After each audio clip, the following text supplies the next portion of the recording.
I used to believe a new house meant a new beginning, a safe one, a clean slate. My wife thought the same. We had just moved in. Boxes still stacked high in the garage. The smell of fresh paint clung to the walls. For the first time in years, I felt like we'd finally outrun the chaos.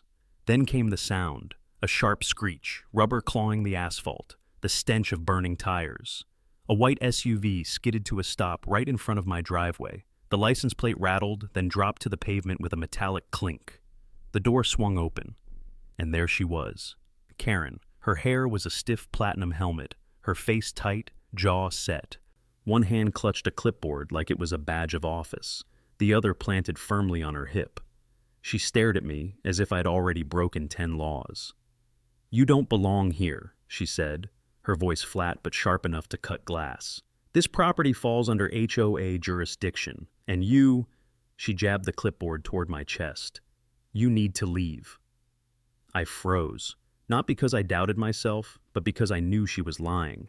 This house, this land, was outside the HOA line.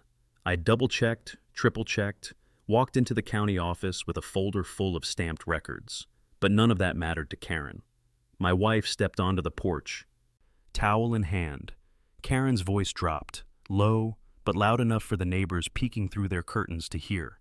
"Consider this a warning. You have 90 days. After that..." She let the words hang like smoke. Behind her, curtains shifted. Phones tilted in windows. Whispered voices carried across manicured lawns. Karen gave a short, dry laugh, a sound without warmth. Then she turned on her heel, heels clacking against the pavement, climbed into her SUV, slammed the door. The engine roared and she sped off, leaving the bitter smell of rubber and authority in the air. I stood there, deed still clutched in my hand. My eyes went to the old boundary marker, county concrete, weather-worn, undeniable, and yet Karen had declared war. My wife came down the steps and whispered, "Feels like we just picked a fight with an army." I swallowed hard, my chest heavy, my pulse hot, because deep down I knew. Peace had just been declared a battlefield, and this was only the first shot. The first week after Karen's driveway ambush, things seemed quiet. Too quiet. But quiet has a way of carrying weight, the kind you feel in your bones. It started with a letter, folded twice, slid under my door. The paper was stamped with a crest that looked official at first glance. Eagle, laurel, bold lettering. But when I held it closer, the ink bled at the edges. Cheap printing, fake, notice of violation. It accused me of unauthorized landscaping and unsanctioned exterior modifications. We hadn't even unpacked the flower pots. My wife read it, then shook her head. "This isn't even legal." I agreed. But still, my stomach tightened. Because it wasn't about the letter, it was about the eyes. Neighbors who had waved when we moved in now turned away. A curtain snapped shut when I walked the dog. A man I'd never met muttered, "Rules are rules," as he passed. The pressure was working. 2 days later, another letter appeared. This one tacked right to the garage door with a rusty nail. Words in bold, "Final warning." I peeled it off and saw the outline of my garage camera reflected in the SUV window across the street. Someone was watching. That night, while carrying boxes into the basement, I heard voices outside, low, hushed, almost rehearsed. I crept to the window. 2 figures, flashlights sweeping my yard, measuring tape in one hand, clipboard in the other. I opened the door and stepped out. "Can I help you?" They froze. One man in a reflective vest cleared his throat. "Routine HOA inspection, sir." I laughed. "Routine? At 11 o'clock at night?" He didn't answer, just tucked the tape back into his pocket. Both walked off without another word. Their SUV idled at the curb before rolling away, headlights cutting across my lawn. The next morning, another letter. This one wasn't typed. It was handwritten, slanted script, short. "You're not safe here. Leave." I kept that one, slipped it into a file I'd started building, because evidence, no matter how small, was going to matter. My wife noticed the shadows under my eyes. "They're trying to scare us," she said softly, her hand resting on my shoulder, "but they don't know who they're dealing with." She was right. Still, the weight pressed heavier each day. Every notice, every whisper, Every inspection was another brick stacked on my chest. And though I kept telling myself it was just paper, just noise, deep down, I knew. This wasn't about flower pots or garage paint. It was about control. And control never comes cheap. By the third week, I knew I couldn't just sit back. Karen's warnings weren't fading. They were escalating. And if there's one thing I've learned in life, it's that bullies only get louder when you stay quiet. So I started digging. The first step was simple: the county records office. Every house in this town has a paper trail: permits, plats, zoning lines. If there was any truth to Karen's claim that my property fell under HOA jurisdiction, the documents would prove it. The clerk behind the counter was an older man, glasses perched on the end of his nose. When I gave him my address, he tapped at the computer and then smirked. "Son, you're clean. That parcel was carved out of the subdivision back in '97. No HOA attached. You're as free as they come." I asked for a stamped copy and tucked it carefully into a folder. One piece of armor. The next move was less official. I paid a visit to Pete, the neighbor with the old Ford pickup I'd seen at the diner. Retired machinist, sharp as a tack. And, judging by the way he spoke, no fan of Karen either. He leaned against his porch rail, listening as I laid it out. When I showed him the fake violation letters, his laugh turned into a low growl. "Same trick she used on the Millers," he said. "Couple that lived 2 doors down. She buried 'em in paper. Fines, threats, made-up liens. Folks sold the place and left town. Karen bragged about it at the board meeting, called it compliance by pressure." That hit me like a hammer. It wasn't just about me. This was a pattern. Pete spat in the grass. "She's got 2 fellas that do her dirty work, hang around in vests, call themselves community inspectors. I say they're just goons with clipboards. They live 3 streets over, don't work real jobs. Watch yourself." I thanked him and walked home with my pulse racing. That night, I set up a plan. Exterior cameras, 2 on the garage, 1 on the back porch. Trail cams, hidden in the hedges, angled toward the street. Voice recorder, tucked into the mailbox. Motion activated. If Karen's crew wanted to keep circling like vultures, I'd capture every move. It didn't take long. 3 nights later, at 12:43 a.m., the hedge camera caught them.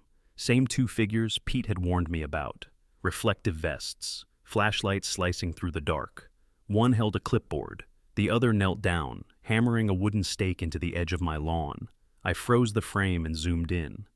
The stake had a bright orange tag. HOA Expansion Zone. Expansion? My blood ran cold. This wasn't about me breaking rules. This was about Karen trying to redraw the map, claiming land that was never hers to control, and I was in the way. The next morning, I walked the property line and found 5 more stakes, all planted overnight, all tagged with the same words. I yanked them out, one by one, and lined them up in the garage. Evidence, proof of intent. But Karen wasn't going to stop, not now.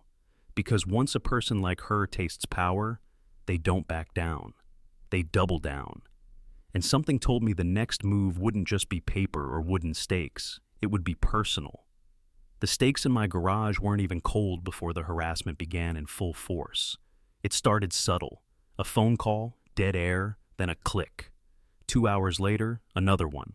By the 5th call in a single night, I unplugged the landline and turned off my cell. The next morning, a fine notice appeared on my windshield, slipped right under the wiper blade, written in the same slanted script as the earlier threat. Unauthorized parking. 250 due immediately. I laughed. The car was parked in my own driveway.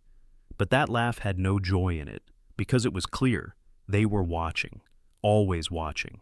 By the end of the week, things had escalated to a steady rhythm. Trash cans knocked over at dawn, garbage scattered down the street, eggs hurled at the garage door, dog barks outside my fence at 2 a.m, followed by footsteps retreating fast into the night.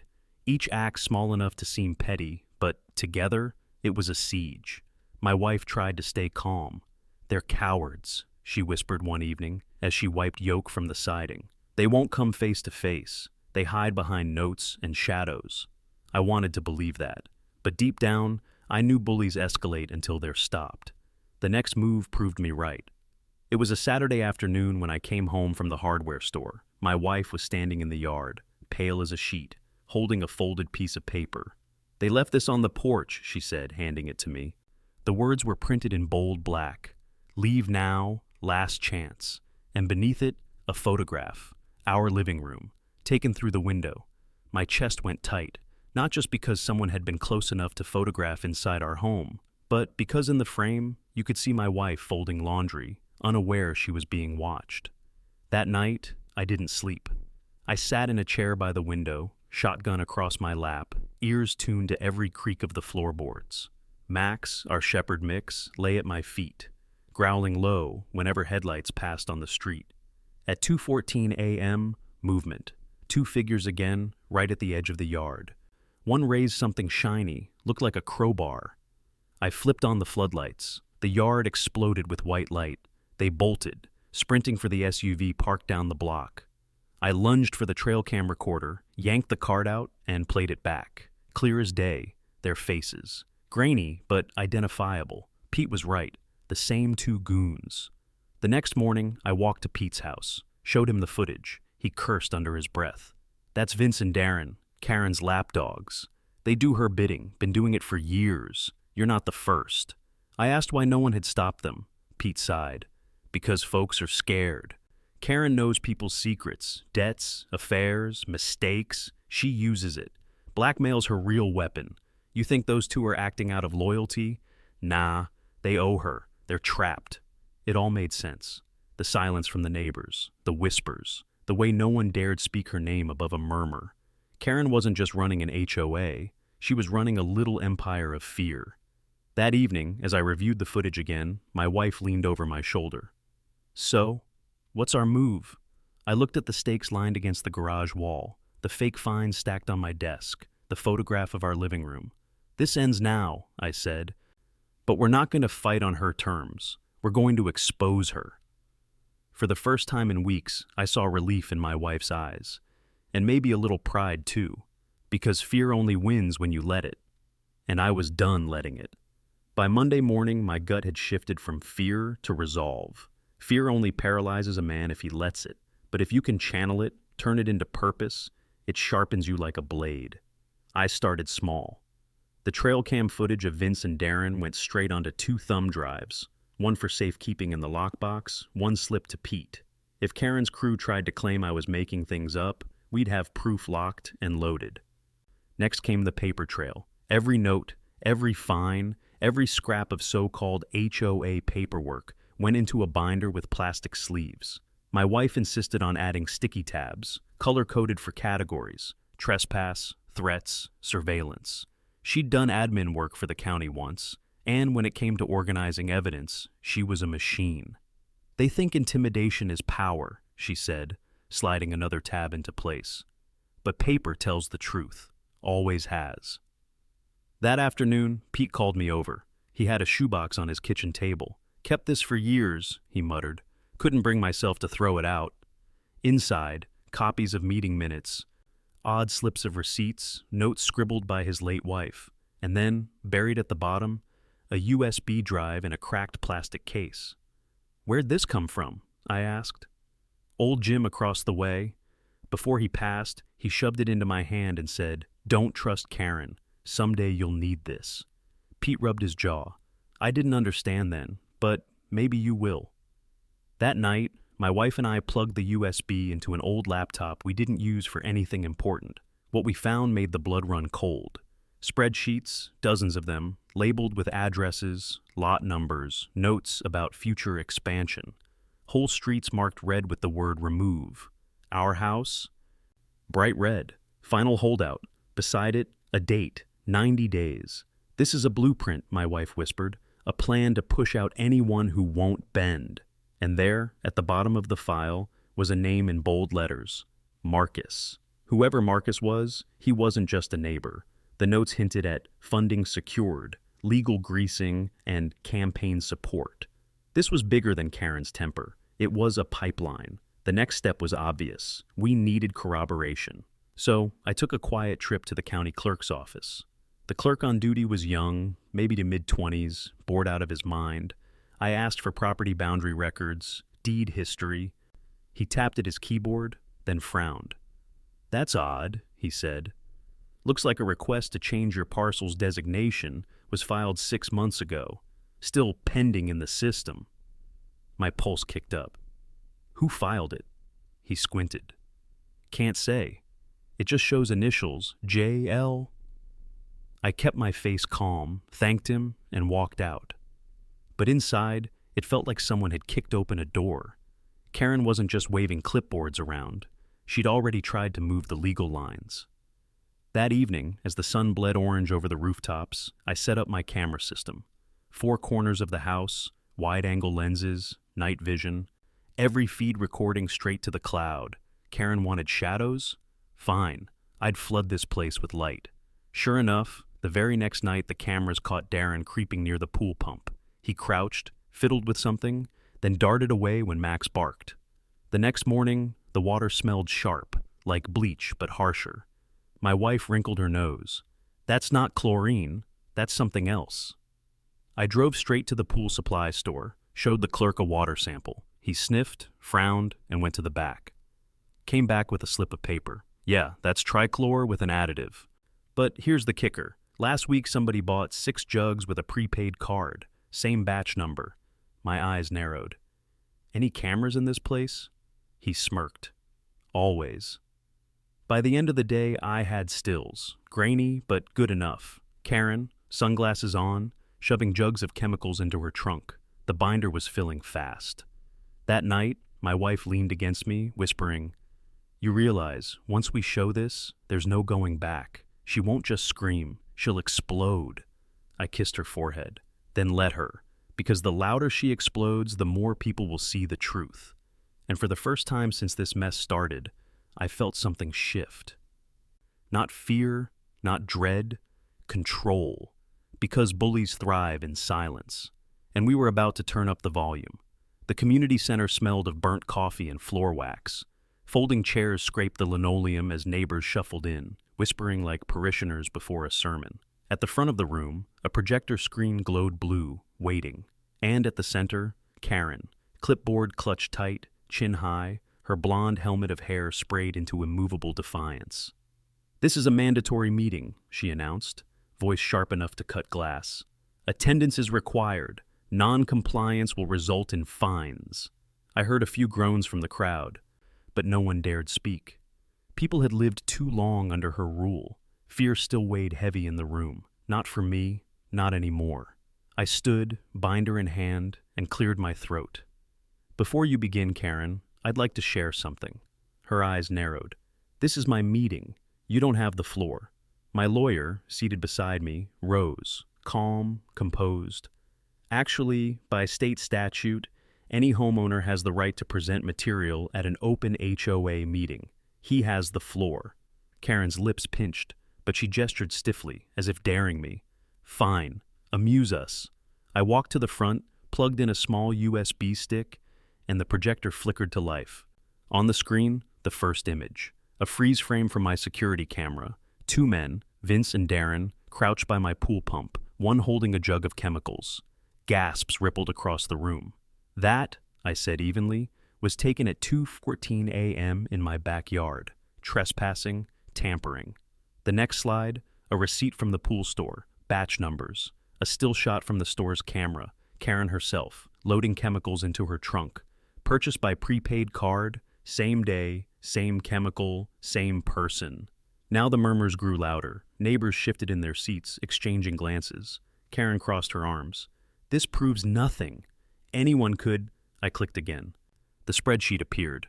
Rows of addresses, lots marked red, the word remove scrawled in columns. And at the bottom, our property. Final holdout. 90 days. Silence fell. Not even a cough. "This," I continued, voice steady, "came from a USB given to me by a neighbor before he passed.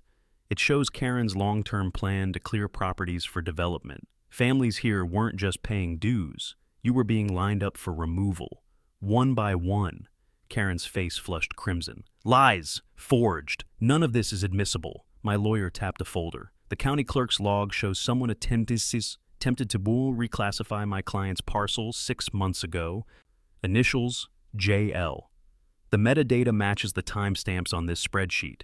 That's not a coincidence. That's conspiracy. And then Pete stood up, his voice cracked but carried. My daughter lost her home to this same scam. Karen bled her dry, fined her until she sold. And when she moved, the so-called developer swooped in within weeks. You all remember? You stayed quiet because you thought you were alone. He looked around the room, eyes wet. Well, you're not alone anymore. The dam broke. Voices rose from every corner, neighbors shouting about mysterious fines, sudden code violations, intimidation they'd swallowed in silence. Karen slammed her clipboard on the table, papers scattered like leaves. This is my neighborhood. I make the rules. You people don't understand order. Right on cue, the doors opened. 2 county investigators stepped in, badges flashing. Karen spun, eyes wide. What is this? Ms. Karen Davis, one said firmly. You're under investigation for fraud, trespass, and conspiracy to commit property theft. You'll need to come with us. She shrieked, knocking over her chair. No, you can't! I have authority! She clutched a stack of papers and flung them in the air. Pages rained down as she screamed, I am the HOA! But nobody moved to help her. Not this time. They cuffed her while she fought, heels scraping, hair wild. Cameras from 3 different cell phones caught every second. By morning, the video would be viral. Karen, queen of the clipboard, dragged out shouting as her empire crumbled. The room stayed hushed long after the investigators left. Then the old man in the back, the one who had given Pete the USB years ago, whispered, Told you the truth comes out.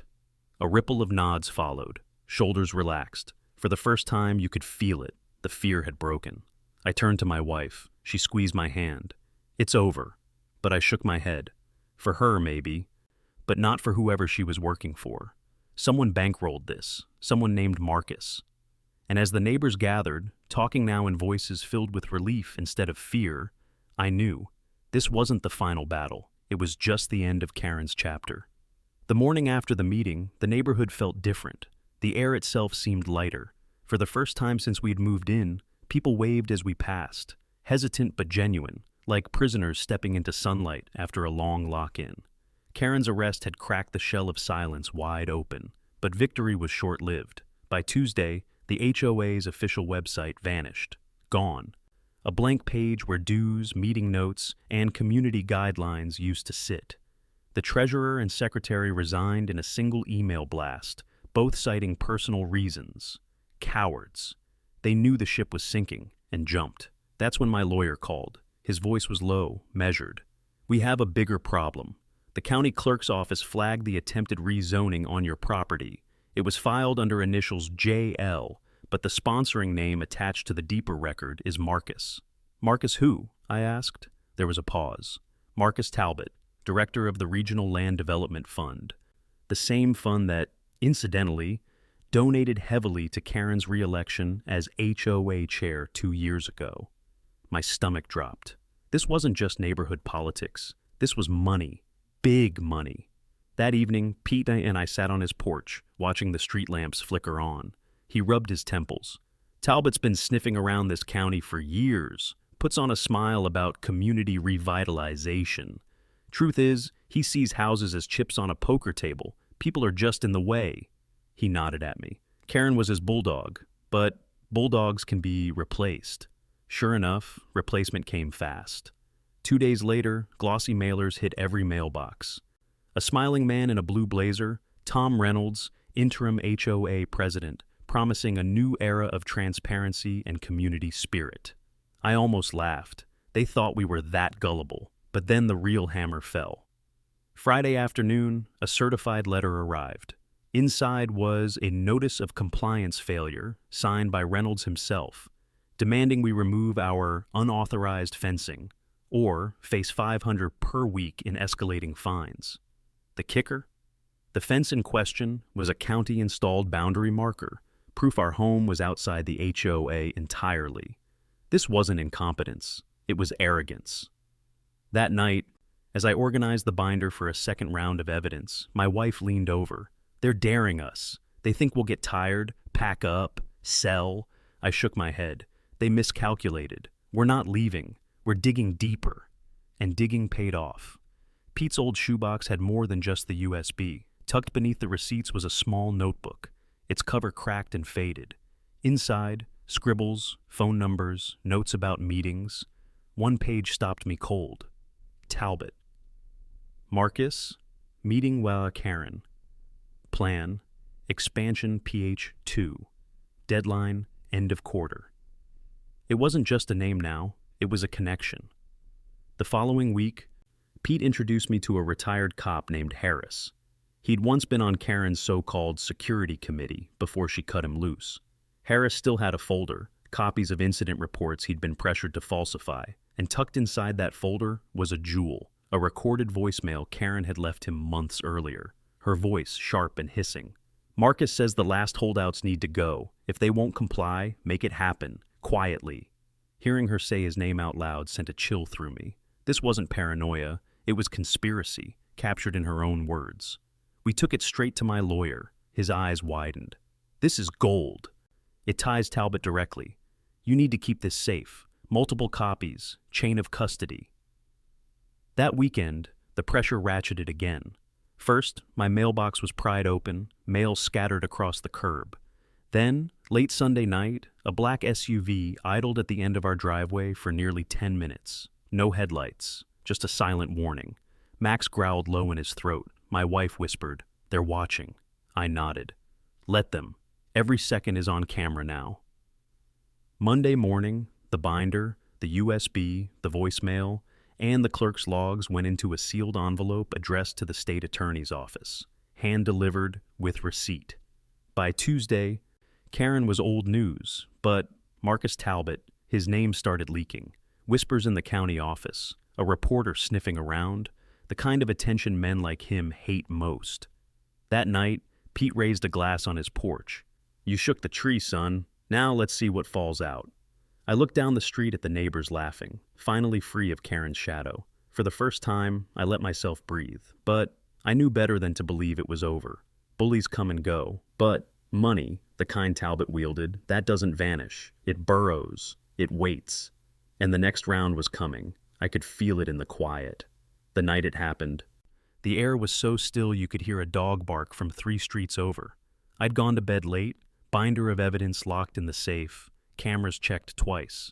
At 1:47 a.m., Max's growl cut through the silence. Not a bark, low, steady, the kind that vibrates in a man's bones.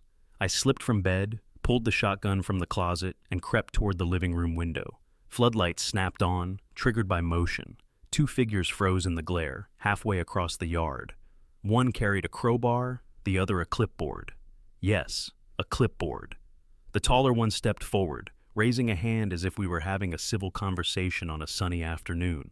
His vest gleamed with a reflective patch that read, "Federal Inspector."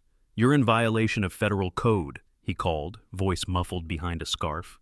"We need to inspect your property immediately."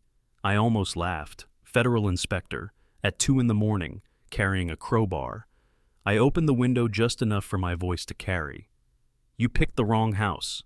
This property is under surveillance, and every word you say is being recorded." The man stiffened. His partner hissed something, jerking his head toward the SUV idling at the curb. And then, it happened fast. From the street, headlights flared, another vehicle rolled up. Crunching gravel, doors slammed. "County Sheriff's Office!" a voice boomed. "Step away from the property!" The so-called inspectors panicked. One dropped just the crowbar, the other tore off his vest and bolted. They scrambled toward their SUV, tires squealing as they tore down the road. Sheriff Harlan himself strode up the driveway, hat pulled low. His deputy trailed behind with a flashlight. "You all right?" he asked. I nodded, lowering the shotgun. They called themselves federal inspectors. Harlan's mustache twitched. Funny, federal inspectors don't wear patches from an online costume shop. He bent, picked up the discarded vest, and flipped the tag inside. Made in China. 1999. I felt my jaw tighten. Karen may be in cuffs, but her replacements are playing the same game. Different actors, same script. Harlan glanced at the cameras mounted on my eaves. "You got this recorded?" Every second, he grinned. Good. County prosecutor's gonna love that. The next morning, word spread fast. Neighbors whispered about the federal raid at my place, how 2 men with fake badges had been run off by the sheriff. Some were nervous again, retreating into their houses. Others were emboldened, angry now that the charade had gone too far. But Karen's old network wasn't finished. By noon, every mailbox on the block carried a new flyer, bold red letters screaming, HOA emergency, mandatory compliance inspections begin immediately. At the bottom, a signature, Tom Reynolds, interim president. I crumpled mine, tossed it onto the pile of fake fines on my desk. My wife shook her head. They're doubling down. Which means, I said, they're running scared. That evening, Pete knocked on my door with Harris, the retired cop. Harris looked grim. You're not gonna like this, he said, sliding a phone across the table. On the screen, a text message thread. Harris's old contacts still fed him tidbits, and this one was fresh. Marcus. Final push. If he won't leave, discredit him. Make him look unstable. Deadline still stands. I exhaled slow. So, that's the new plan. If they can't scare us off, they'll smear us. And sure enough, the smear began. A local blog, anonymous, ran a story the next day. Aggressive homeowner threatens HOA volunteers with weapons. Grainy stills from my security footage had been doctored, shotgun edited to look like I was waving it in the street instead of standing in my own living room. The comments section exploded. Half the town clucking about dangerous vigilantes, the other half defending me. I didn't need to guess which side Marcus wanted louder. That night, I found a new letter wedged under my door. Handwritten, jagged script. Leave while you still can. Marcus always wins. For a moment, the weight of it pressed hard. Marcus wasn't a neighbor with too much time on his hands. He was money, connections, political grease. But then I thought of Karen's face when the badges came out. The way her empire of fear collapsed in a single night. Money can buy silence, but it can't buy truth. I put the letter in a plastic sleeve, slid it into the binder, and looked at my wife. They've made their mistake. They think we're isolated. But tomorrow night, at the emergency HOA meeting, we show everyone what we've got. Her eyes lit, a spark of pride cutting through the weeks of tension. Then let's make it count. And as I lay awake, listening to Max snore at the foot of the bed, I realized something. The harassment had become war, and wars aren't won by hiding. They're won in the open, where everyone can see. The county courthouse smelled like dust and nervous sweat. Rows of hard benches filled with neighbors, reporters, even folks from outside our subdivision who'd heard whispers of what went down. At the front sat Karen, back in civilian clothes, but still clinging to that clipboard like it was a crown. Her hair wasn't as neat as before, sprayed stiff but fraying at the edges. On her left, Tom Reynolds sat stone-faced, lips pressed thin. On her right, a defense attorney flipping pages like he could conjure miracles from thin air. And in the gallery, I sat with my wife, Pete, Harris, and half the neighborhood. Binder of evidence on my lap, thumb pressed to the spine like it was a weapon. The judge, a graying woman with sharp glasses, called the room to order. This court will hear evidence concerning allegations of fraud, harassment, and conspiracy related to the Willow Bend Homeowners Association. Karen shot to her feet. Your Honor, these accusations are baseless. I am the duly elected president of... Sit down, Ms. Davis, the judge cut in. You'll speak when called. The room snickered. For once, Karen wasn't in control. My lawyer started simple. He laid out the trespass footage, Vince and Darren by my pool pump. The projector cast their grainy faces across the courtroom wall. Members of the so-called security committee, my lawyer said, acting at the direction of Ms. Davis. Karen shook her head violently. I never told them to, but the judge held up a hand. Ms. Davis, your counsel will speak for you. Next came the pool store receipts, the security still of Karen herself lugging chemical jugs into her trunk. The clerk had already testified under oath. The whispers in the gallery grew louder. Then the spreadsheet, rows of addresses marked in red. The words, remove, remove, remove. My wife leaned forward, speaking softly but steady. This wasn't about community. It was about clearing homes for development. And if anyone doubts that, she clicked, and the final slide appeared. The voicemail. Karen's voice, sharp and unmistakable. Marcus says the last holdouts need to go. If they won't comply, make it happen. Quietly. The room froze. Even the judge leaned forward. Play that again. We did. Karen's attorney buried his face in his hands. Karen slammed her clipboard onto the table so hard it cracked. Papers fluttered to the floor. You don't understand, she screamed, her voice cracking through the chamber. This neighborhood would fall apart without me. I gave it order, structure, and Marcus promised. She stopped, realized too late what she'd said. The judge's eyebrows arched. Marcus who? Karen's face drained of color. I meant... Reporters scribbled furiously. Cameras clicked. My lawyer didn't need to push further. The admission hung in the air like smoke after a gunshot. Your Honor, he said simply, the conspiracy speaks for itself. Karen's chair screeched as she stood again. I had authority. Do you hear me? I was the law here. You can't strip me of that. The judge banged the gavel. Order. One more outburst and you'll be held in contempt. But Karen didn't stop. She grabbed a stack of fake violation notices, hurling them like confetti. Pages fluttered across the courtroom. Every one of you signed up for this. You owed me loyalty, and you... She pointed straight at me, eyes wild. You ruined everything.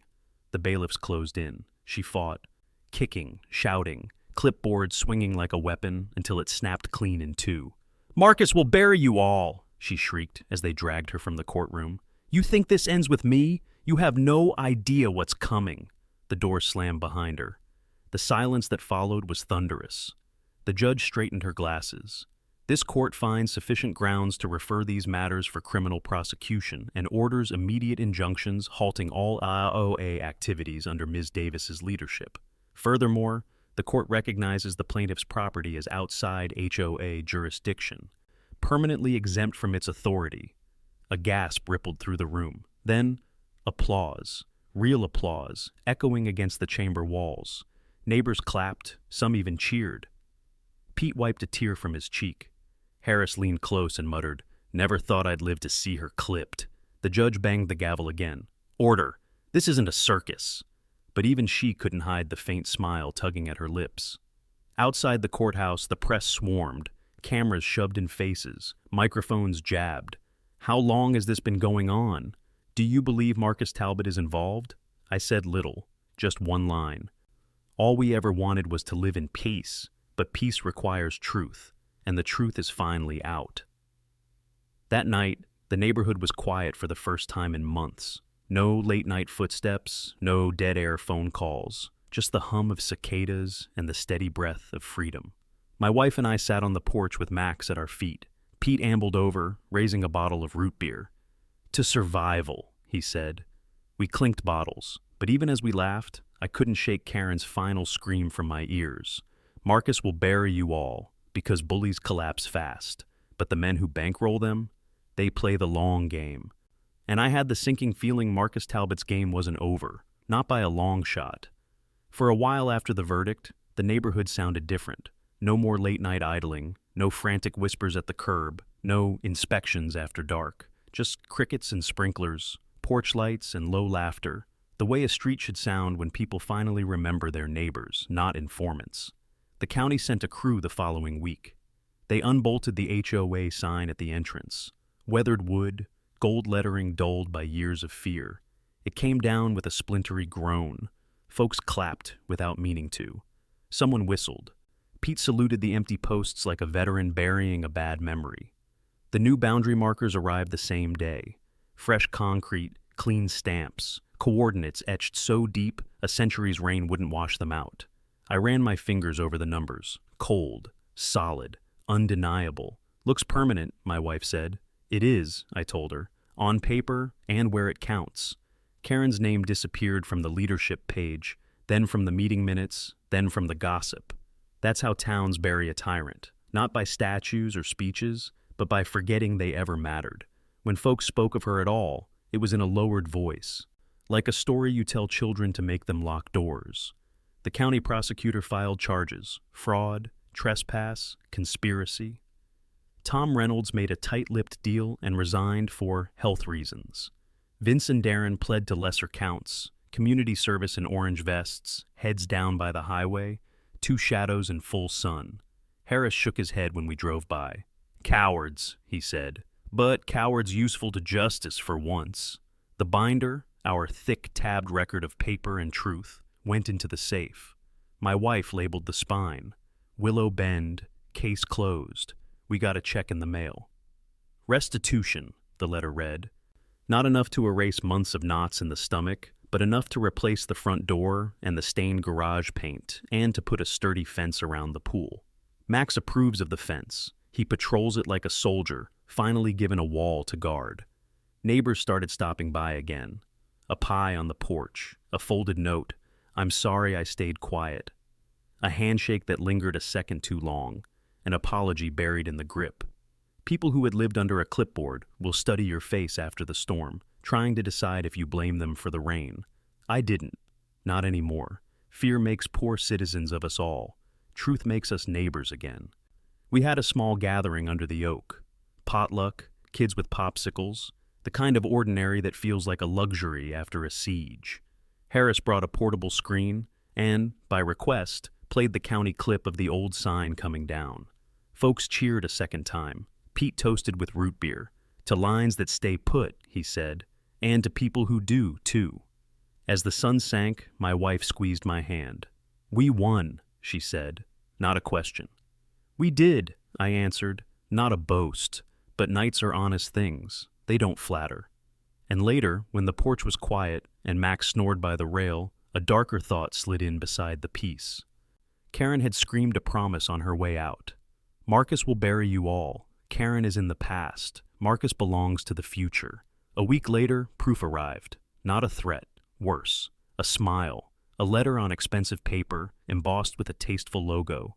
Regional Land Development Fund. It congratulated our neighborhood on a robust civic process, then floated the idea of partnerships to enhance community value. Enclosed, glossy renderings of townhomes, a splashy clubhouse, a revitalized corridor that, by pure coincidence, swallowed the corner lots Karen had once dyed red on her spreadsheet. No threats, no fines, just money with clean fingernails. I carried the packet to Pete's porch. He flipped through it, snorted. "Different blade," he said. "Same cut." We called Harris. He read it twice. "Legal, polished. They'll smile you into selling what the clipboard couldn't take." He leaned back, eyes on the street he'd spent a career protecting. "There's more than one way to move a fence." We didn't panic. We planned. The next HOA meeting, no longer an HOA, technically, but a neighborhood assembly with coffee instead of gavel, was the most crowded in years. No podium, no clipboard, just folding chairs in a circle and a projector on a card table. We showed the letter. We showed the renderings. We showed a map of our existing lots and the taxes that would rise like a summer storm if the plan went through. Then we voted, not on fear, on principle. A covenant, simple as a promise and twice as strong. No external governance without a neighborhood vote. No sale of communal rights without a supermajority. Transparency by default. Cameras if you want them, gardens if you please, porches where conversations live longer than rumors. We signed with ballpoint pens and tired smiles. A paper fence the law would respect, because the people did. The developer's letter never got a reply. It got archived. One evening, close to fall, a black sedan rolled slow past my house and paused at the corner. The driver never looked at me. He didn't have to. I raised my phone and took a picture of the plate. He moved on. I didn't send the photo anywhere. Not yet. I printed it and slipped it behind the binder's cover, where I keep things that might matter, if the future asks. Peace returned. Not the naive kind, the kind that knows how quickly asphalt can grow tire marks, how clipboard edges cut skin. We left the cameras up. We left the lights on timers. We left our chairs on the porch because peace should be lived in, not locked away. Some nights, neighbors still wander over. We trade small stories, the kind that keep a street human. "Remember the night the sign came down?" Pete asks. We nod. We remember. On quiet nights, I walk the property line. I touch the cool concrete of the marker and whisper the numbers to myself like a creed. Lines matter. Paper matters. People matter most. And if the day comes when the smiling letters return, or the sedans park longer, or new clipboards grow in the wild, well, we know where the binder is. We know how to gather. We know how to speak. The storm taught us more than fear. It taught us how to stand. It started with whispers, a name passed in low tones at the diner, carried like a draft through the aisles of the hardware store. Marcus. Not the kind of name you hear once and forget.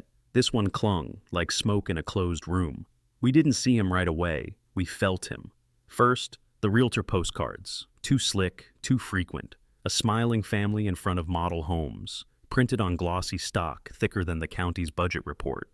Opportunities for growth in Willow Bend, they read. Strange, since we weren't Willow Bend HOA anymore, but someone had paid enough to mail every household twice in 1 week. Then came the surveyors, fresh trucks, unmarked, men with clipboards walking the periphery at dawn. They didn't answer questions, they just smiled tight and said, "Just confirming lot lines for future development." Harris went down to the county office, badge still polished though he'd been retired for 3 years. He came back with a thin folder and a face like stone. Applications filed under a shell company. Zoning variances requested. They've got lawyers who smell like marble lobbies. Pete shook his head. That's Marcus. Turns out Marcus wasn't a ghost. He was a developer, a polished predator with deep pockets and deeper patience. He had slipped in the moment Karen fell, buying notes on distressed mortgages, scooping up liens from families too tired to fight. Where Karen barked, Marcus whispered. Where she swung the clipboard like a weapon, he wielded contracts and sealed envelopes. Neighbors spotted him first at the courthouse. Sharp suit, silver hair, handshake too warm for the season. He didn't introduce himself as Marcus. He called himself Regional Director, but the name traveled faster than his smile. One evening, I got a letter, hand-delivered, no worstage, crisp stationery, embossed initials. Mr. Rogers, it began, polite as a dinner invitation. We at Regional Land Development Fund would like to discuss a mutually beneficial arrangement regarding your property. Your parcel is key to a vision that will enhance the entire community. Compensation above market value is, of course, available. It ended with a phone number. No signature, just a bold, slanted M. I folded it once, twice, slid it into the binder. My hands smelled faintly of ink. My gut smelled trouble. That night, my wife found me on the porch, staring into the dark. What did he want? She asked. To buy me out. Are you considering it? I laughed, but it sounded brittle. Not in this lifetime. The next morning, Pete called. Same letter, same M, and Harris. And 2 families on the far edge of the block. Families already stretched thin, mortgages heavy.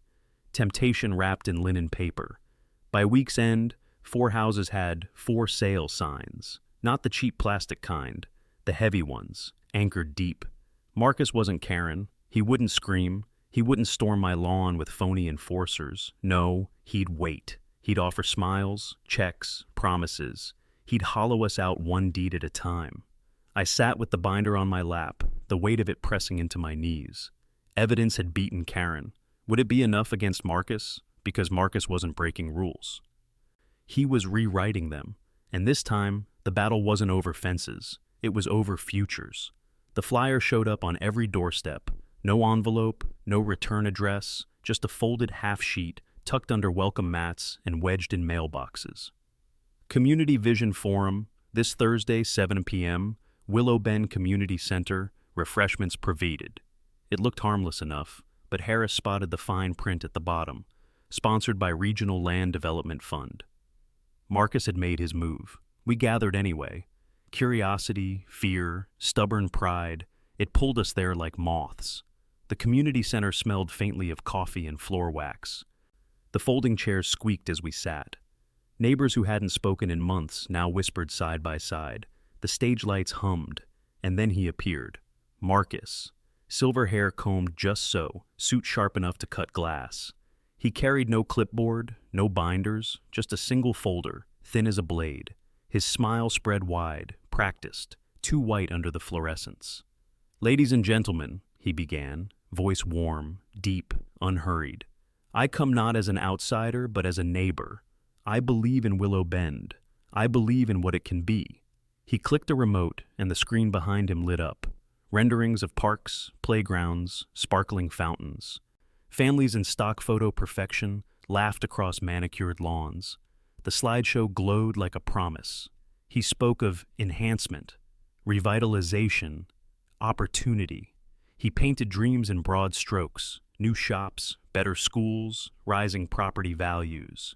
The room leaned forward. Then Harris stood. No microphone, no slideshow, just his retired cop frame and gravel voice. "And who pays for it?" A pause. Marcus smiled, as if expecting the question. "We all share the cost, naturally. But it is an investment in your children, in your homes, in your peace of mind." Pete barked a laugh. "Peace of mind? I've had more peace pulling weeds than living under Karen's clipboard." The room shifted, murmurs swelling. Marcus didn't flinch. He spread his hands, palms open. "I understand the past has left scars, but I am not Karen. I am here to heal, not to harm." I rose then, binder in hand, flipped it open, pages whispering like dry leaves. Heal? Then why these letters? Why pressure families with once-in-a-lifetime offers? Why the unmarked surveyors at dawn? The binder slapped shut. The sound cracked the room. Marcus's smile faltered, just for a heartbeat, but then it was back, smooth as silk. "Progress can look like pressure, I admit. But pressure makes diamonds." That line, polished, rehearsed, it tasted wrong in the air. From the back row, the old man, Mr. Callahan, quiet as dust till now, lifted his cane. His voice was thin but carried. "I've seen those diamonds before. They built highways through my cousin's farm, promised him riches, left him with dust." The silence that followed was heavy. Marcus closed his folder, slowly. "Change is coming," he said softly. "With me, you guide it. Without me, it steamrolls you." And just like that, he stepped down, walked to the aisle, shook a few hands, and left the building. The door closed. The room exhaled.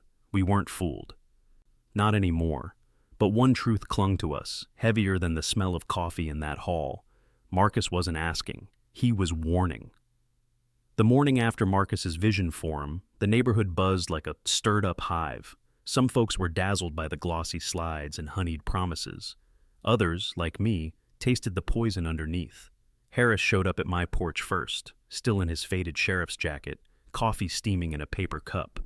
"We can't just sit and wait," he said.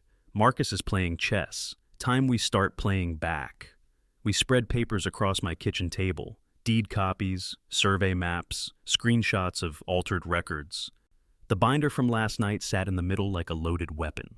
My wife highlighted dates with a steady hand, her reporter's instinct turning every gap into a lead. By mid-morning, Pete joined us, dragging along his teenage son who knew more about computers than any of us combined. The kid cracked open his laptop, fingers flying. "If someone edited the county system," he muttered, "there'll be log trails, timestamps, even if they tried to scrub them." The printer coughed to life, evidence stacked higher. That afternoon, we called a quiet gathering. Not the kind with flyers and refreshments, but word of mouth, whispered over fences and in driveways. By dusk, 24 neighbors sat in folding chairs in Harris's garage, the air thick with sawdust and tension. I spoke first. "Marcus isn't buying peace of mind. He's buying us out, one by one. My house was just the start." Gasps, murmurs. Mrs. Callahan shook her head. "They tried the same on my brother's block, promised him upgrades, left him bankrupt." Then Harris leaned forward. His voice carried the weight of a badge long set aside but never forgotten. "We have two paths. Roll over and hope Marcus spares us, or fight with paper, not pitchforks. We document everything. Every letter, every visit, every unmarked truck. We build a file that no judge can ignore." The room grew quiet, faces hardened, fear shifted into resolve. The old man, Callahan, raised his cane. "I've still got that USB, he said, voice trembling. "More maps, more names. They'll try the same trick here. I won't see my grandchildren pushed out like cattle." The teenager slid the drive into his laptop. Screens filled with parcel maps, red circles, notes in shorthand, whole blocks earmarked, "Remove." Willow Bend glowed at the center like a bullseye. We sat in silence, the hum of the garage light the only sound. Finally, my wife broke it. Then we fight. Not just for ourselves, but for everyone on that list.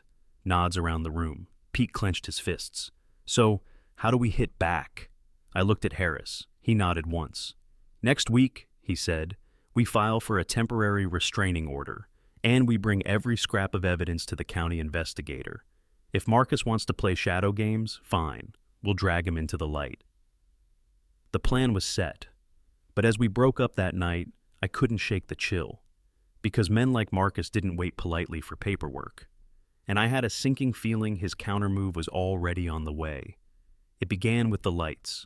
One by one, the street lamps along Willow Bend flickered, buzzed, then went dark. Our block sank into a patchwork of shadows. From my porch, I heard the low hum of a generator sputter, then choke. The air smelled sharp, like burning plastic mixed with chlorine. I knew this wasn't a blackout. This was sabotage. Inside, my wife grabbed the phone, tried to dial out. Dead tone, lines jammed. Even the cell bars had vanished. Somewhere close, a signal jammer pulsed invisible teeth through the night. I slipped outside, camera already clipped to my jacket, small flashlight in hand. Harris had warned me. Keep record of everything, even the dark. Down the street, motion. A silhouette ducked between mailboxes, moving fast, low.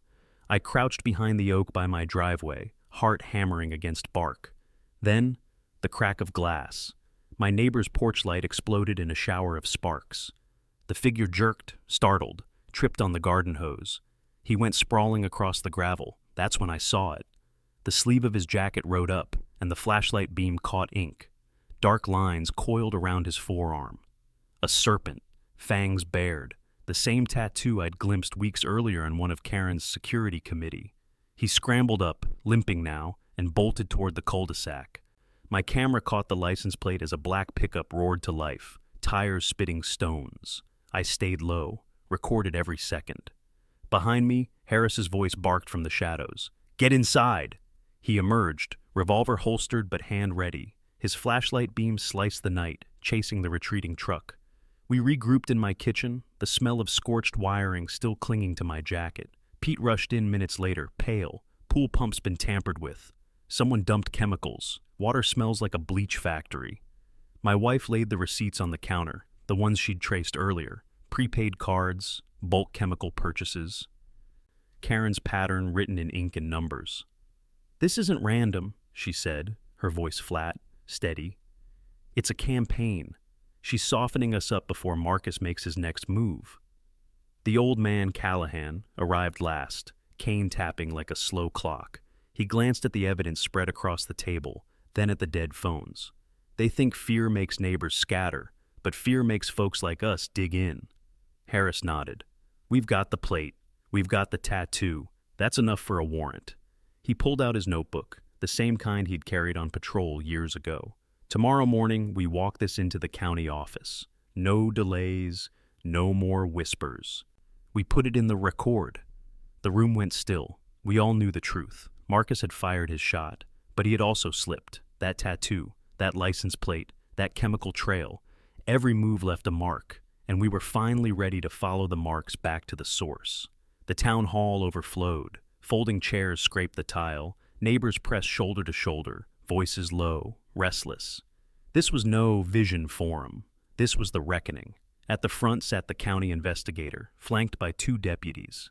A projector hummed, screen pulled down like a stage curtain waiting for its play.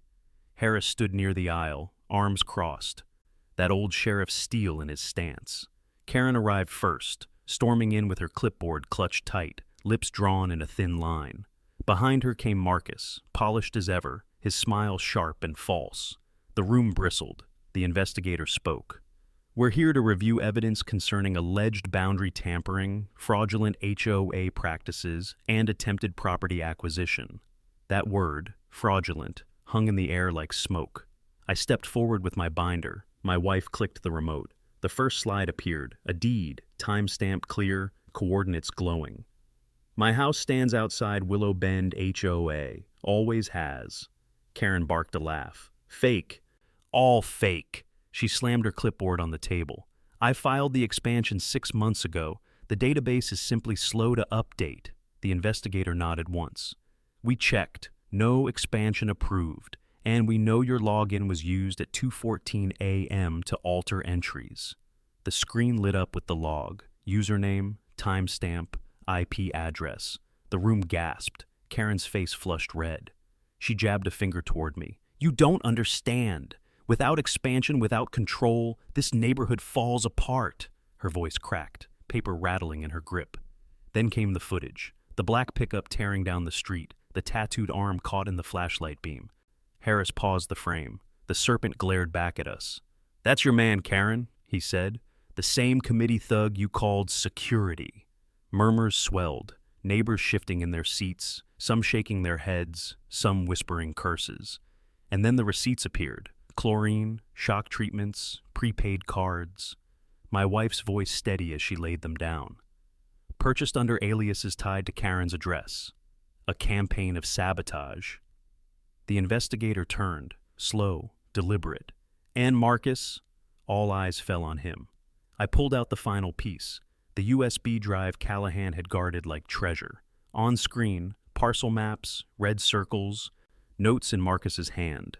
Entire blocks marked remove. At the top corner, a phone log. His call with Marcus. The investigator spoke flat. Marcus Reynolds, director of the Regional Land Development Fund. The silence cracked wide. Marcus's smile slipped at last. He opened his mouth to spin, to soothe, but Karen snapped first. She slammed her fist on the table, papers flying. I have authority, she screamed. This is my neighborhood. Deputies moved fast. Clipboard clattered to the floor. Handcuffs clicked. Marcus didn't resist. His shoulders sagged as if the fight had bled out of him long ago. The meeting ended not with applause, but with a slow, steady exhale, the sound of fear leaving a room. Weeks later, the HOA restructured. Transparent elections, open books, competitive bids. Karen barred for life. Marcus faced indictments that reached far beyond Willow Bend. Neighbors brought pies, shook hands again. We planted flowers at the cul-de-sac, a quiet sign that peace had roots here too. As I hung the new sign on my gate, private property, under video protection, I thought back to that morning Karen's SUV screeched to a stop. She had declared war. But in the end, the neighborhood declared its freedom.